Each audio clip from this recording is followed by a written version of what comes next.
You gotta be kidding me. You know, when people talk about travel, they're always talking about Paris, Tokyo, Rome. And hey, I get it. Those places are fantastic, believe me. But sometimes the most incredible places are the ones hiding right in plain sight. I'm talking about our neighbors to the north. Canada. Yeah, I know what you're thinking. Maple syrup, hockey, polite people saying sorry and you're not wrong. But there's so much more. It's this giant, beautiful country full of surprises, landscapes and cultures that'll knock your socks off. So, I thought, let's go on a little adventure, shall we? I'm on a mission. A mission for food friends, those little moments that make you go, wow. We're talking about places where coffee is brewed with passion. The yarn for your next sweater tells a local story. Every meal is a celebration. So buckle up, my friends. We're about to take a road trip across Canada, and I promise you, it's going to be delicious. Let's go see what our friendly northern neighbors are cooking up. Our first stop? The edge of the continent, St. John S., Newfoundland. This place is something else. It's the oldest city in North America. The houses are all painted in these bright, crazy colors. They call it Jelly Bean Row. You're walking on these steep hills, the salty Atlantic air whipping around you. You can just feel the history. The people here, the Newfoundlanders, are some of the friendliest, funniest people I've ever met. And the food, oh, the food, it's all about the ocean. We're talking cod tongues, fish and chips that will ruin all other fish and chips for you, and something called a Jig's dinner. For coffee, you gotta go to Fixed Coffee and Baking. The smell alone is worth the trip. And for my fellow craft lovers, you'll find the cast-on, cast-off yarn shop, filled with gorgeous wools dyed with local botanicals. It feels like every skein of yarn has a story from the sea. Next, we hop over to Quebec and drive along the Gaspé Peninsula. This isn't a city, it's a journey. The star of the show is Perce Rock, this giant limestone arch sticking out of the water like a sea monster. It's just massive. You can feel the power of nature here. It makes you feel small, but in a good way. The whole region is a mix of French-Canadian culture and a deep connection to the land and the sea. In Perce, I found this amazing little coffee spot, La Vieille Usine de l'Anse à Beaufils, which is in a restored old fish plant. How cool is that? You sip your latte and look out at the fishing boats. For food, you have to try the seafood chowder. Every restaurant has its own secret recipe. And the fresh lobster. For yarn, you might have to hunt a bit, but I stumbled upon a little artisan co-op selling hand-spun wool from local sheep. It's a place where French and English mix, where artists and fishermen are neighbors. It's a truly special corner of the world. Okay, let's head down to Nova Scotia, to a town that looks like it's straight out of a storybook, Lunenburg.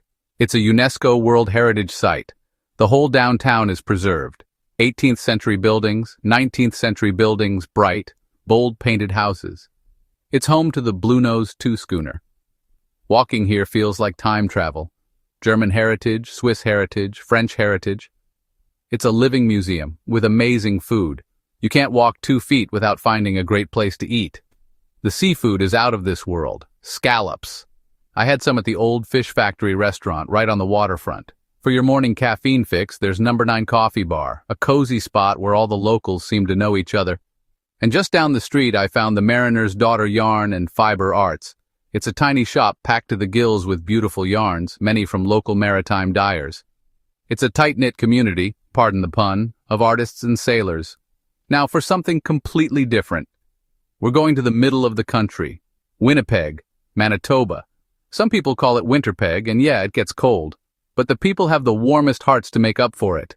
This city is a cultural powerhouse smack in the middle of the prairies. It's got this incredible grit and creativity. The Exchange District is amazing with all these beautiful old terracotta and stone buildings from the turn of the 20th century.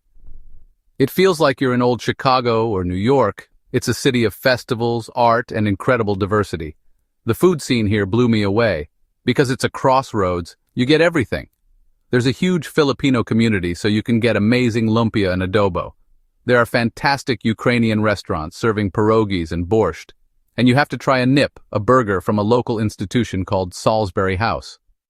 For coffee, Parlor Coffee is the spot. It's serious coffee for serious coffee lovers. And for yarn, there's Woolsey Wool, a beautiful store that's a hub for the city's knitting community. Winnipeg is a surprise. It's a city with soul, a real hidden gem of the prairies. All right, we're going to the mountains. Forget Banff for a second. Let's talk about its cooler, more laid-back neighbor, Canmore, Alberta, nestled in the Rockies, jaw-droppingly beautiful. You're surrounded by epic jagged peaks on all sides. It's an outdoor paradise. In the winter, it's skiing. In the winter, it's snowshoeing. In the summer, it's hiking. In the summer, it's biking. The air is so clean and crisp. It used to be a coal mining town, but now it's a haven for artists, for athletes, and anyone who loves being outside. It's got a chill, relaxed vibe that's totally infectious. The food scene is surprisingly sophisticated for a mountain town. You can get a world-class meal while staring at a mountain called the Three Sisters. For a more casual bite and a great cup of coffee, you have to check out Eclipse Coffee Roasters. They roast their own beans right there. The place is always buzzing with locals in hiking gear. And guess what? I found a fantastic yarn store, the Sugar Pine Company. It has a beautiful selection of wool perfect for knitting a warm mountain hat. It's a town of adventurers with a creative side. Now, for a place that feels like the edge of the world. We're going to an archipelago off the coast of British Columbia called Haida Gwaii. This place is pure magic. It's the ancestral home of the Haida Nation. You can feel the deep spiritual connection to the land. Ancient rainforest with giant moss-covered trees, misty beaches that stretch for miles, incredible wildlife, whales, incredible wildlife, eagles, incredible wildlife, bears. It's not easy to get to, but that's part of what makes it so special. It's a journey that changes you. The culture here is all about the Haida people, their art, their history, and their resilience. You can see towering totem poles in the village of Skidgate and visit the Haida Heritage Center. The food is a gift from the land and sea, fresh-caught salmon, fresh-caught halibut, smoked and prepared in ways passed down for generations. You have to try the candied salmon. Coffee shops are small and local, like Jagg's Beanstalk in Queen Charlotte. Finding a dedicated yarn store is tricky, but you'll find local artisans selling incredible hand-spun wool, hand-dyed wools, woven with traditional Haida designs. It's a profound, beautiful experience. Our last stop is way up north, Whitehorse in the Yukon. This is the land of the midnight sun and the northern lights. It's a frontier town with a modern twist. It was the hub of the Klondike Gold Rush, and it still has that adventurous, pioneering spirit. You're surrounded by vast, untouched wilderness. The Yukon River runs right through the city. The scale of everything is just immense.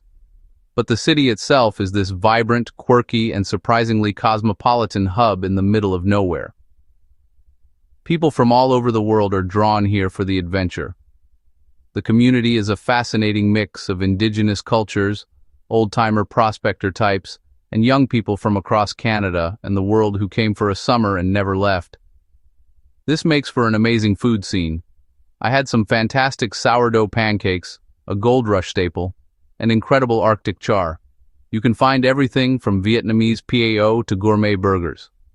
Midnight Sun Coffee Roasters is the place to be, a cozy spot to warm up and plan your next adventure. And for the knitters, I found a gem called Itsy Bitsy Yarn Store, because when it's cold outside, you better believe people are knitting. So there you have it. 7 places, 7 incredible experiences. From the salty shores of St. John's to the mystical forests of Haida Gwaii and all the way up to the northern lights of Whitehorse.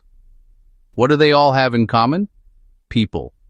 People who are proud of where they live, who are happy to share a meal, a coffee, a story. These aren't just dots on a map. They are communities full of life, culture, and amazing food. Each place has its own rhythm, its own unique flavor that comes from its history and the people who call it home. Canada is more than just its famous landmarks. It's in the quiet beauty of the Gaspé Coast, the creative energy of Winnipeg, the mountain majesty of Canmore. It's in the taste of a fresh Lunenburg scallop and the warmth of a hand-knit Yukon hat. These places remind us that travel is about connection. It's about being open, being curious, and letting the world surprise you. And believe me, Canada has so many wonderful surprises waiting for you. It's an amazing, delicious, beautiful country. So what are you waiting for? Go say hello to our neighbors. You won't regret it.